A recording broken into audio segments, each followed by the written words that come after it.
మా latest videos కోసం మా ఈ తెలుగు న్యూస్ ఛానల్ సబ్స్క్రైబ్ చేసి గంట సింబల్ యాక్టివేట్ చేసుకోండి. రేపే మొదటి ఆషాఢ శనివారం, పైగా అమావాస్య తర్వాత రోజు. చాలా పవిత్రమైన రోజు, ఎన్నో శక్తులు కలిగిన రోజు. అయితే ఈరోజు రాత్రి 7 దాటిన తర్వాత గుమ్మం బయట దీనిని కాల్చండి చాలు. రాత్రికి రాత్రి అద్భుతమైన ఫలితాలు వస్తాయి. కుట్టలు కుట్టలుగా డబ్బు వచ్చి పడుతుంది. మీకు ఉన్న కష్టాలన్నీ కూడా పోతాయి. మీరు కోటీశ్వరులుగా మారిపోతారు. శనివారం రోజు గుమ్మం పక్కన దీనిని పెట్టుకోవటం వలన మీకు తిరుగుండదు. మిమ్మల్ని అదృష్టం, ఐశ్వర్యం వరిస్తాయి. కాబట్టి ఆషాఢ శనివారం రోజు ఇంటి గుమ్మం దగ్గర తప్పకుండా దీనిని కాల్చి చూడండి. ఇలా కాల్చటం వలన మీ ఇంట్లోకి ఎలాంటి చెడు అనేది రాకుండా ఉంటుంది. కష్టాలనేవి అస్సలు రావని పరిహార శాస్త్రం చెప్తుంది. ముఖ్యంగా ఎవరికైతే ధన సమస్యలు ఉంటాయో వారు ఈ పరిహారం చేసుకుంటే చాలా చక్కటి ఫలితాలు కలుగుతాయి. అంటే అప్పుల బాధలు కావచ్చు, ఆర్థిక సమస్యలు, సంపాదించిన ధనం ఖర్చు అయిపోవటం కావచ్చు. మీకు ఏ విధమైన ధన సమస్యలు ఉన్నా సరే ఆషాఢ శనివారం రోజు ఈ పరిహారం చేసుకుంటే ఖచ్చితంగా ఆ ధన సమస్యలన్నీ కూడా పోతాయి. ఆ ధన సమస్యలతో పాటు ఇంట్లోని నెగిటివ్ ఎనర్జీ, దుష్టశక్తులు, నరపీడ, నరదృష్టి అన్నీ పోతాయి. ఈ పరిహారాన్ని ఆషాఢ మాసంలో వచ్చే అన్ని శనివారాలలో చేసుకుంటే మీకు తిరిగిలేని ఫలితం వస్తుంది. కష్టాలు, బాధలు, సమస్యలు అన్నీ పోతాయి. మీకు చాలా మంచి ఫలితాలు వస్తాయి. మీరు ఏ పని చేసినా విజయం సాధిస్తారు. పట్టిందల్లా బంగారం అవుతుంది. మరి ఇంతకీ రేపు ఆషాఢ శనివారం రోజు గుమ్మం బయట దేనిని కాల్చాలి అనే విషయాన్ని ఇప్పుడు మనం ఈ వీడియోలో వివరంగా తెలుసుకుందాము. అంతకన్నా ముందు మోహబంధాలు ఎలా ఉంటాయో తెలిపే పవిత్ర కథను విందాం. ఒకసారి నారదుడు భూలోకం మీద సంచరిస్తూ ఉండగా అతనికి నారాయణ అనే భక్తుడు కనిపించాడు. నారాయణ్ణి చూడగానే నారదునికి ఎందుకో జాలి కలిగింది. నారాయణ, ఎన్నాళ్ళని ఇలా ఈ సంసార జంజాటంలో పడి ఉంటావు.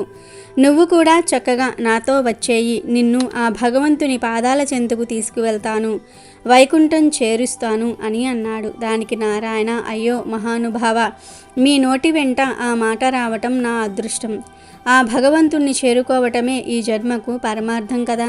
కాకపోతే ఓ చిన్న మనవి, నా పిల్లలు ఇంకా పసివాళ్ళు. వాళ్ళను పెంచి యోగ్యులుగా తీర్చిదిద్దాల్సిన బాధ్యత ఉంది కదా. ఆ బాధ్యత తీరిన వెంటనే టక్కున మీతో వచ్చేస్తాను అని వేడుకున్నాడు. తాను అంత గొప్ప వరం ఇచ్చినా కూడా నారాయణ తృణీకరించేసరికి నారదుడు బాధపడ్డాడు. అక్కడి నుండి వెళ్ళిపోయాడు. కొన్నేళ్లు గడిచిన తర్వాత తిరిగి నారాయణ ఇంటి దగ్గరకు చేరుకున్నాడు నారదుడు. మళ్ళీ నారాయణ దగ్గరకు వెళ్ళి, నారాయణ, నీ పిల్లలు యోగ్యులయ్యారు కదా, ఇక నాతో వస్తావా అని అడిగాడు. తప్పకుండా మీతో వస్తాను, కానీ ఇప్పుడు కాదు. ఇప్పుడిప్పుడే నా వంశం వృద్ధి చెందుతుంది. కాస్త నా మనవళ్లను, మనవరాళ్లను తనివి తీరా చూసుకుంటాను. కొద్ది సంవత్సరాలు గడిచాక ఇక నేను లేని లోటు కూడా వారికి తెలియదు. అప్పుడు మీతో తప్పకుండా వచ్చేస్తాను అన్నాడు నారాయణ. నారదుడు మరోసారి భంగపడి బాధపడి తన దారిన తాను వెళ్ళిపోయాడు. కానీ తను వరాన్ని వసింగిన విషయం గుర్తుంచుకొని కొన్నేళ్ల తర్వాత తిరిగి నారాయణ దగ్గరకు వెళ్ళాడు. కానీ ఆ ఇంట్లోకి అడుగు పెట్టగానే నారాయణ అప్పటికే మరణించాడన్న విషయం తెలిసింది. ఇక నారాయణ ఏ దేహంలో ఉండి ఉంటాడో అని ఆలోచిస్తూ నారదుడు అక్కడి నుంచి విశ్రమిస్తూ ఉండగా మునివర్యులకు ప్రణామం అన్న మాటలు వినిపించాయి. వెనక్కి తిరిగి చూస్తే ఏముంది, నారాయణ ఆ ఇంటి కుక్కగా జన్మించాడని అర్థమైంది. అప్పుడు ఆ కుక్క నారాయణునితో, నారద మహర్షి, నా కోసం మీరు తిరిగి వచ్చినందుకు శతకోటి ధన్యవాదాలు. కాకపోతే చిన్న మాట, మా పిల్లలు అంతులేని సంపద చేతికి రావటంతో చాలా అశ్రద్ధగా ఉంటున్నారు. అందుకే ఇంట్లోని సంపదను దొంగలు దోచుకుపోకుండా ఈ ఇంటిని రాత్రింబగళ్ళు కాపాడుకుంటూ వస్తున్నాను. నా పిల్లలకు కాస్త జాగ్రత్త తెలుస్తుందన్న నమ్మకం కలగ్గానే నిమిషం కూడా ఆలస్యం చేయకుండా మీతో వచ్చేస్తాను అంటూ ప్రాధేయపడ్డాడు. నారదుడు మళ్ళీ నిరాశతో అక్కడి నుంచి వెళ్ళిపోయాడు. ఇలా కొన్నాళ్ళు గడిచాయి. మళ్ళీ నారాయణ ఉండే ఇంటికి వెళ్ళాడు నారదుడు. కానీ అక్కడ కుక్క కనిపించలేదు. కొద్ది రోజుల క్రితమే అది చనిపోయిందని తెలిసింది. అది తిరిగి ఏ జన్మ ఎత్తిందా అని యోచిస్తూ నారదుడు ఆ ఇంటి వెనుకే ఉన్న పొలంలో తిరుగుతూ ఉండగా మునివర్యులకు ప్రణామం అన్న సుపరిచితమైన గొంతుకు వినిపించింది. అటు ఇటు చూడగా గడ్డివాము చాటున మునగదీసుకొని ఉన్న పాము రూపంలో నారాయణ కనిపించాడు. నారద మహర్షి, నా పిల్లలకు డబ్బు మీద జాగ్రత్త కలిగిన మాట నిజమే, కానీ వారు మహాబద్ధకస్తులు. ఎప్పుడో గాని పొలంలోనికి అడుగుపెట్టరు. ఈలోగా నానా రకాల జీవాలన్నీ పొలంలోని ధాన్య రాశులను ఆరగించేస్తూ ఉన్నాయి. అదును చూసుకొని పక్క పొలంలోని వారు కూడా ఇక్కడ ధాన్యాన్ని తస్కరిస్తూ ఉన్నారు. అందుకనే నా పొలానికి అండగా ఇక్కడిక్కడే తిరుగుతున్నాను. ఒక్కసారికి నన్ను విడిచిపెట్టి వెళ్ళండి అంటూ ప్రాధేయపడ్డాడు. ఆ మాటలు విన్న నారదుడు ఒక్క క్షణం ఆలోచించాడు. నారాయణ ఆశాపాశాలకు అంతే లేకుండా పోయిందని గ్రహించాడు. ఆ వలయం నుంచి ఎలాగైనా అతన్ని దాటవేయాలని తలచాడు. అంతే ఆ ఇంట్లోని వారిని పిలిచి పాముని చూపించాడు. పామును చూడగానే వారంతా పామును చంపారు. మోహంలో కన్ను మిన్ను కానిని తనకి తగిన శాస్తి జరిగిందని బుద్ధి తెచ్చుకుంటూ నారాయణ తన ప్రాణాన్ని విడిచాడు. నారదునితో కలిసి ప్రయాణించేందుకు సిద్ధపడ్డాడు. ఇక్కడ గ్రహించవలసిన నీతి ఏమిటి అంటే, గృహస్థాశ్రమంలో బాధ్యతలు తప్పవు కానీ మోహబంధాలను మనం కట్టేసుకోవాలి అనే వివేకం చాలా అవసరం.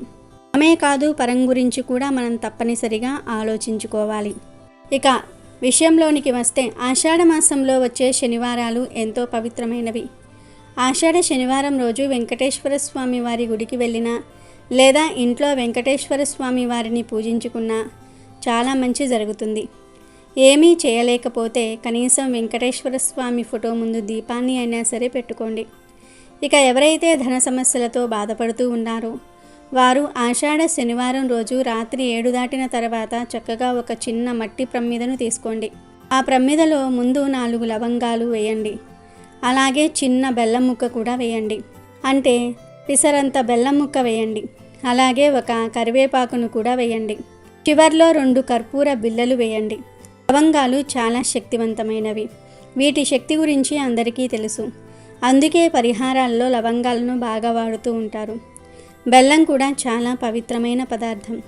బెల్లానికి ఆర్థిక సమస్యలను తొలగించే శక్తి ఉంది. అలాగే కరివేపాకుకు, కర్పూరానికి నెగిటివ్ ఎనర్జీని, దుష్టశక్తులను తరిమి కొట్టే శక్తి ఉంది.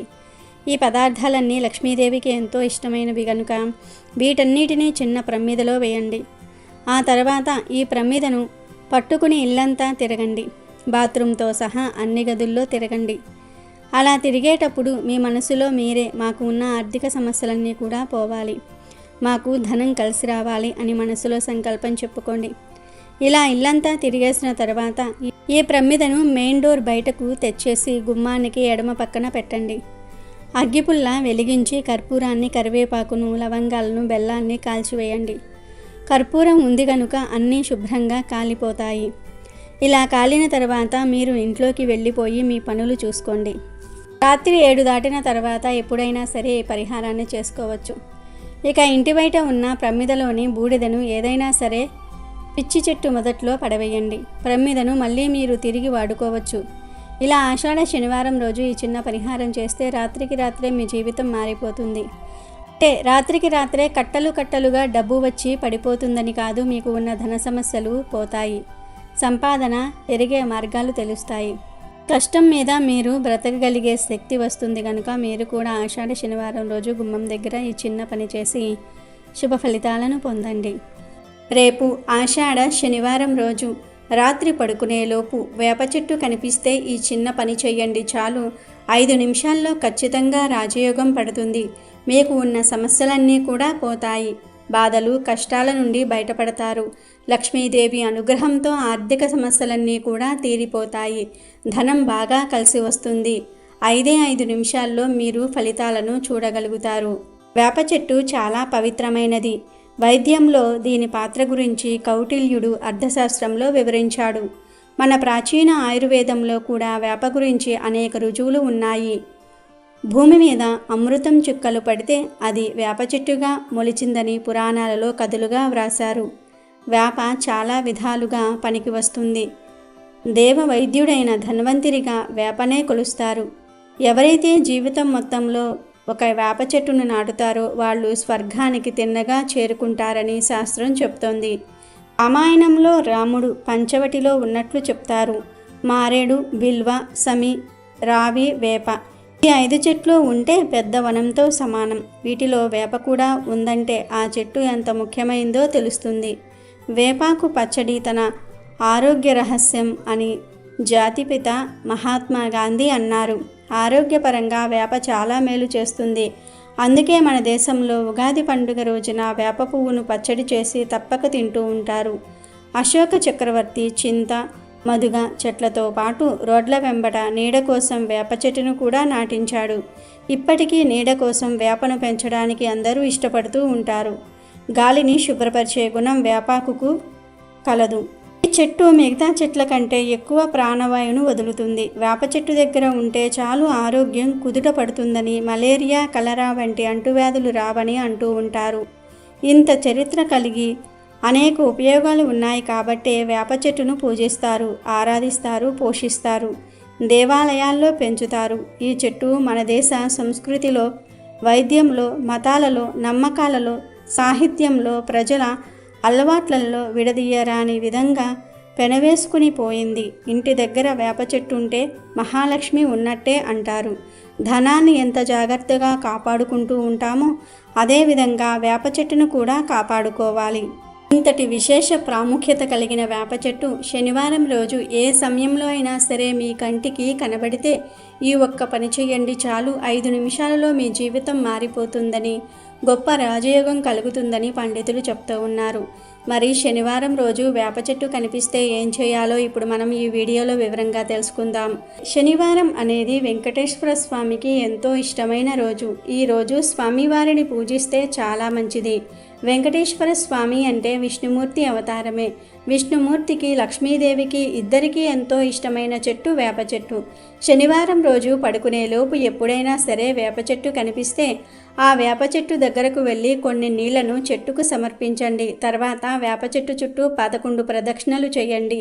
ప్రదక్షిణలు చేసే సమయంలో ఓం శ్రీం శ్రీయే నమః అనే మంత్రాన్ని కూడా 11 సార్లు జపించండి. అలా ప్రదక్షిణలు చేసిన తర్వాత వేప చెట్టు కింద ఒక 5 నిమిషాలు కూర్చోండి. ఒకవేళ మీకు వేప చెట్టు కనిపించకపోతే మీరే వేప చెట్టు దగ్గరకు వెళ్ళి ఈ ప్రక్రియ అంతా కూడా చెయ్యండి. ఇలా ఈ చిన్న పని చేయటం వలన 5 నిమిషాల్లో మీకు ఏదో ఒక మంచి జరుగుతుంది. కావాలంటే చేసి చూడండి, మీరే ఫలితాలను అనుభవిస్తారు. అంతేకాదు వేప చెట్టు నుంచి వచ్చే గాలి చాలా మంచిది కనుక మీరు వేప చెట్టు దగ్గర కాసేపు కూర్చోవటం వలన మీ మనసుకు కూడా చాలా ప్రశాంతంగా అనిపిస్తుంది. లక్ష్మీదేవి అనుగ్రహం సిద్ధిస్తుంది. కాబట్టి ప్రతి ఒక్కరూ కూడా రేపు శనివారం రాత్రి పడుకునేలోపు వేప చెట్టు దగ్గర ఈ చిన్న పనిని చేసి 5 నిమిషాల్లో ఫలితాన్ని పొంది లక్ష్మీ కటాక్షంతో సంతోషంగా జీవించండి. అమెజాన్లో బెస్ట్ డిస్కౌంట్స్ కోసం వీడియో డిస్క్రిప్షన్లో లింకు ఉంది, చూడండి. అలాగే మా టెలిగ్రామ్ ఛానల్ సబ్స్క్రైబ్ చేసుకోండి.